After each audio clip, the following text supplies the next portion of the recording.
فوضى وصراخ، حرائق فوق الأرض والسماء تشتعل من أعلى لأسفل والعكس، أصوات مرعبة تصدر من المكان، وغيرها من الأمور المزعجة للسكان المجاورين. مش ده أبرز اللي اتقال عن القصر المرعب بس، حاجات كتير جدا بتظهر وتختفي، أصوات جاية من الماضي، ضحكات مرعبة، وفجأة تقلب أصوات بكاء تنطلق من داخل الجدران. وده بيأكد إن اللي سكن في القصر في القرون اللي فاتت خبى معاه سر محدش يعرفه، لا في مصر ولا غيرها. ارتبط اسم قصر البارون بالغموض والإثارة والرعب، وفي نفس الوقت الجمال الهندسي. ورغم ما يشاع عنه إلا إنه هيفضل أحد أهم الملامح العمرانية في مصر الجديدة. جهز نفسك بقوة عشان هنتكلم عن حلقة تقيلة فيها خبايا وأسرار لقصر البارون مباي، واللي اتشهر بأساطير وحقائق وشهود عيان قالوا حاجات مرعبة عن اللي بيحصل جواه. أنا محمد فرج، جاي لك من الزمن اللي كان، وانتوا دلوقتي معايا في حياة زمان.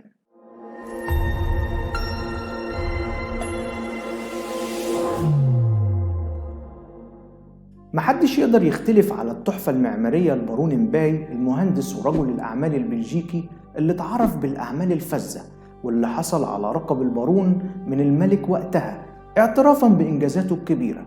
زار مصر وحبها، وفتح فروع لشركاته المتخصصة فيها، وحصل على حق البناء لأول شبكة للترام في 1894. اشترى بعدها أراضي في الصحراء علشان يبني المدينة اللي في باله من زمان. في 1906 خرجت المدينة بمبانيها وحدائقها للنور، واعتمد التصميم التنفيذي على الاختلاف والإبهار. القصر فيه 3 طوابق، الأول الأرضي في صالة و3 غرف، وبيتم الوصول إليه عبر السلم الرخامي المزين. الطابق اللي تحت الأرض للمطابخ وغرف الخدم والسيارات.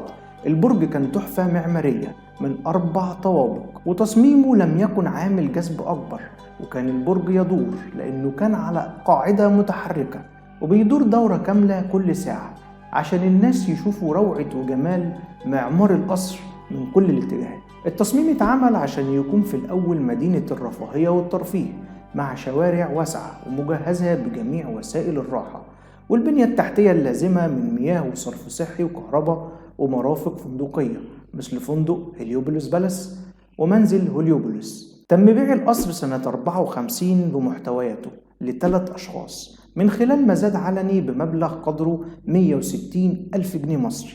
لكن كل قصص الرعب اللي بتسمعها كانت ناتجة عن حاجات بيعملها البارون غير اللي ظاهر للناس، لأن الموضوع شكله ما كانش مقتصر على حبه لآثار مصر وبناء قصره فيها بس. اتقال على القصر قصص رعب كتير جدا، وإن فيه أشباح وأرواح من الجن سكنوا فيه، ومن وقتها عرف بقصر الرعب. فضل قصر البارون مهجور ومسرح لأغرب القصص لحد ما قررت الحكومة المصرية ترميمه وتحويله لمعلم أثري مهم. على الجدار هتلاقي تماثيل مصنوعة من المرمر لهنديات ترقص وتتمايل، وأفيال جميلة، وحوامل نوافذ مزينة بقطع من الزجاج الصغير المصنوع في بلجيكا، وبعض الفرسان يحملون السيوف، وحيوانات خرافية الشكل.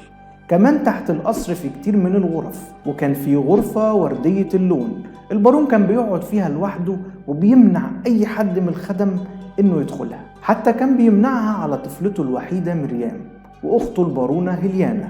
الغرفة كانت موجودة أسفل القصر، وليها باب سري بيوصل على مدخل لسرداب طويل، واللي كان ممتد لحد كنيسة البازيليك. ولحد النهاردة محدش يعرف البارون كان بيعمل ايه جوه لما كان بيحبس نفسه فيها وبيمنع اي حد انه يوصل. البارون كان راجل غامض جدا، قاسي ومخيف، وكتب وصيته بانه يدفن جسده بعد الموت في الغرفة الوردية دي. ومن شدة قسوته اخته هيليانا سقطت من نافذة غرفتها في الدور الثاني للقصر. في الوقت ده كان البارون بيستمتع ويلف ويدور في البرج الدوار اللي في القصر، كان بيستمتع بمشاهدة الغروب ومهتمش وقتها بأمرها، فالمنظر كان خلاب وممتع. يعني أفصل نفسي من منظر الغروب عشان أختي ماتت؟ ده كلام. ماتت هيليانا وهي بتصرخ وبتستغيث، وللأسف ما تحركش البارون لإنقاذها. ومن يومها تقولش حلت لعنة في البرج، التروس توقفت عن الدوران. اتقال إن روح هيليانا الغاضبة عشان البارون ما أنقذهاش كانت بتظهر له عشان تنتقم منه وتخوفه، وبعدها عثروا على جثة ابنته الوحيدة مريم، وكانت في بئر المصعد على وجهها ومحدش يعرف مين اللي رماها. حاول البارون تحضير روح أخته علشان تسيبه في حاله، يعني هي بس ما عملتش كده وفضلت تعذبه وتخوفه، لا، كان الخدم بيخافوا منه لقسوته وشدته معاهم، وكانت بتصيبه موجات من الصرع فبيسيبوه على الأرض حتى الصبح في الغرفة الوردية. والغريب في الموضوع إن الغرفة الوردية تم تلوين مرايتها وجدرانها باللون الأحمر بعد موت البارون مباشرة، واتقال إن البارونة سعيدة جدا لموت البارون.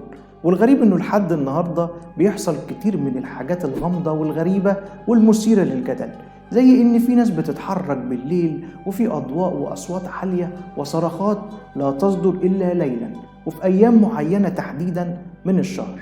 كمان اتقال إن أصوات صراخ وشجار بتخرج من نوافذ القصر بالليل بتكون عبارة عن خناقات بلغة أجنبية ما بيفهمهاش حراس العقارات المجاورة، لكنهم بيسمعوها بكل وضوح. وطبعا التفسير اللي بيقولوه إن ده صوت البارون نفسه أو شبحه أو صوت أخته اللي ماتت في نفس القصر قبل عشرات السنين. اتقال إنه في سنة 97 بدأ بعض الشباب من محبي موسيقى الميتال في التسلل لقصر البارون وإقامة حفلات موسيقية صاخبة ليتم نسب تهمة شنيعة ليهم، وهي عبادة الشيطان واتخاذ قصر البارون معبدا يمارسون فيه طقوسهم. ليتضح فيما بعد إن الموضوع لم يكن أكثر من مغامرة شباب متحمس للموسيقى المفضلة، بل لقضية مرعبة.